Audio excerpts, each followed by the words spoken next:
TTD గోశాలలో గోవుల మరణాలపై TDP రాజకీయం చేస్తుందని మాజీ టీటీడీ చైర్మన్ భూమన కరుణాకర్ రెడ్డి మండిపడ్డారు. తిరుపతి క్యాంపు కార్యాలయంలో మీడియాతో మాట్లాడుతూ గోవుల మృతిని నిరూపిస్తారా అని టీడీపీ రాష్ట్ర అధ్యక్షుడు పల్ల శ్రీనివాసరావు విసిరిన సవాల్ను స్వీకరించి గోశాలకు వెళ్తున్న తనను పోలీసులతో బయటకు రానివ్వకుండా గృహ నిర్బంధం చేశారని ఆగ్రహం వ్యక్తం చేశారు. మరోవైపు సవాల్ చేసిన పల్ల శ్రీనివాసరావు తోక ముడిచి పత్తా లేకుండా పోయారని అన్నారు. ఒకవైపు ఇంటి నుంచి బయటకు రానివ్వకుండా వందల మంది పోలీసులను మోహరించారు. మరోవైపు టీడీపీ ఎమ్మెల్యేలు గోశాలకు వెళ్లి మేము రావటం లేదని చిల్లర రాజకీయం చేయడానికి ప్రయత్నించారని ధ్వజమెత్తారు. సాధు పుంగవులు హిందూ ధార్మికవేత్తల సమక్షంలో టీడీపీ వారికి గోవుల మరణాలపై వాస్తవాలను నిరూపించేందుకు సిద్ధంగా ఉన్నామని సవాల్ చేశారు. 5 రోజుల ముందు శివ అనేటువంటి ఒక జీపు డ్రైవర్ ని కొండ మీద కొట్టుకొని తాగి హత్య చేసినారు. దాదాపు ఈ 70 సంవత్సరాల తర్వాత జరిగినటువంటి హత్య మీ కాలంలో జరిగింది.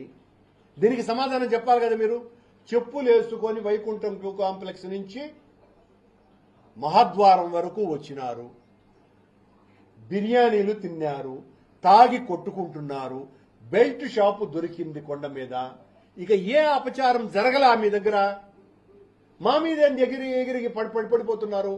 మేమేదో చాలా నేరగ్రస్తులైనటువంటి వ్యక్తులుగా. దీనికి సమాధానం ఇవ్వవలసినటువంటి బాధ్యత మీ మీద లేదా? సరే, ఈ ఫార్మర్ అతనెవరు హరినాథ్ రెడ్డి ఈ రకమైనటువంటి అకృత్యాలన్నీ పాల్గొన్నాడు అని చెప్తున్నారు. అవునయ్యా యువ గారు, మీరు ఆయన అకృత్యాలకు పాల్పడినప్పుడు ఆయన మీద మేమే విజిలెన్స్ ఎంక్వైరీ చేసింది. మీరు వచ్చిన తర్వాత ప్రక్షాళన అన్నారు కదా, మీరెందుకు సస్పెండ్ చేయలా? మొన్న తొక్కిసలాటలో ఎందుకు సస్పెండ్ చేశారు హరినాథ్ రెడ్డిని? 8 నెలల పాటు ఎలా కొనసాగించినారు?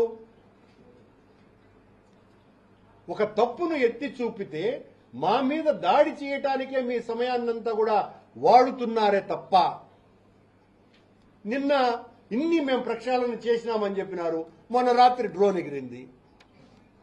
ఏమన్నా అంటే మీ కాలంలో ఎగరలేదా, మీ కాలంలో చేయలేదా, మీరు చేసిందంత తప్పు. అవునయ్యా, మా కాలంలో కూడా మీరు చర్చి కట్టినారు అని చెప్పినారు. మీరు వచ్చి అధికారంలో 10 నెలలైంది. చర్చి ఎక్కడ కట్టినారో చెప్పకుండా ఎందుకయ్యా మీరు నిరూపించగలిగిపోయినారు? మా కాలంలో మేము వెంకటేశ్వర స్వామి బ్రహ్మోత్సవాలకు ఎలక్ట్రికల్ పోల్స్ పెడితే సిలువల్లాగా ఉన్నాయని ప్రచారం చేసినారు. ఎక్కడ సిలువల్లాగా ఉన్నాయి? ఇలా ఎన్ని రకాలైనటువంటి అబద్దాలతో ఈ అబద్ధపు ప్రోపగండా చేసి ప్రజలను నమ్మించి మీరు అధికారంలోకి వచ్చినారు. మేము ఈ రోజున మీరు చేస్తున్నటువంటి జరుగుతున్నటువంటి యథార్థ ఘటనల్ని వెలికి తీసి చూపిస్తే మేము రాజకీయం చేసిన వాళ్ళమా?